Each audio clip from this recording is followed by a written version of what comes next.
Class 9th का question है P Q parallel है आर एस के। पी क्यू और आर एस दो मिरर हैं और A passes right A B strikes at B, from there it is reflected towards C, then from there it is reflected towards D. आपको proof करना है कि ये जो ए बी है वो पैरेलल है सी डी के। तो इसमें कंस्ट्रक्शन क्या करी हमने, कंस्ट्रक्शन करी हमने, यहां से एक नॉर्मल बीई एंड एक नॉर्मल यहां पर CF. BE and CF, two normals are drawn. Normals means which are at perpendicular to the surface to the mirror. Normals drawn, हमने दो नॉर्मल ड्रॉ करे राइट। एंगल 1 और एंगल 2, एंगल 3 और angle 4। ठीक है, इधर देखें, bye laws of reflection,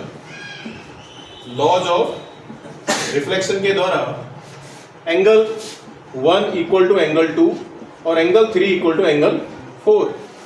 angle 1 क्यों, angle of incidence is equal to angle of reflection, angle of incidence is equal to angle of reflection. ठीक हो गया, ये इंसिडेंट रे रिफ्लेक्टेड रे है, इस सरफेस के लिए incident ray reflected ray. Now angle 2 equal to angle 3, कारण ऑल्टरनेट। इससे पहले जब दो नॉर्मल आपस में दो परपेंडिकुलर है, ऑल्सो यहां पर ऐसे लिखे कि बीई पैरेलल है किसके, सीएफ के, क्योंकि दोनों परपेंडिकुलर है, opposite perpendicular to perpendicular are parallel to each other. तो बी पैरेलल सीएफ है, इसका मतलब एंगल 2 इक्वल टू एंगल 3, कारण alternate interior angle. This is your equation first right.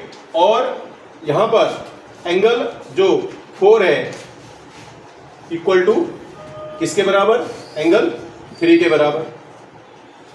It implies angle 2 is also equal to angle 4। Angle 2 किसके बराबर आ गया, 4 के। ये इक्वेशन सेकंड आ गई।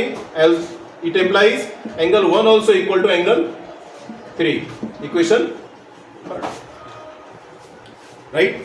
नाउ इनको ऐड कर दें, एंगल 1 या तो थर्ड और इसको angle 1 plus angle 2 equal to angle 3 plus angle 4, इन दोनों को ऐड कर दिया, एडिंग। तो 1 और 2 को ऐड करके कौन सा एंगल बनेगा, एंगल ए बी सी बनेगा। और 3 और 4 को ऐड करके कौन सा एंगल बनेगा, angle B C D. Now angle A B C and B C D are कैसे एंगल है, angle A B C and angle B C D are कैसे एंगल है, ऑल्टरनेट इंटीरियर एंगल्स हैं right. It implies ये line है parallel होगी, A B parallel C D. When two alternate interior angles are equal, the lines are parallel.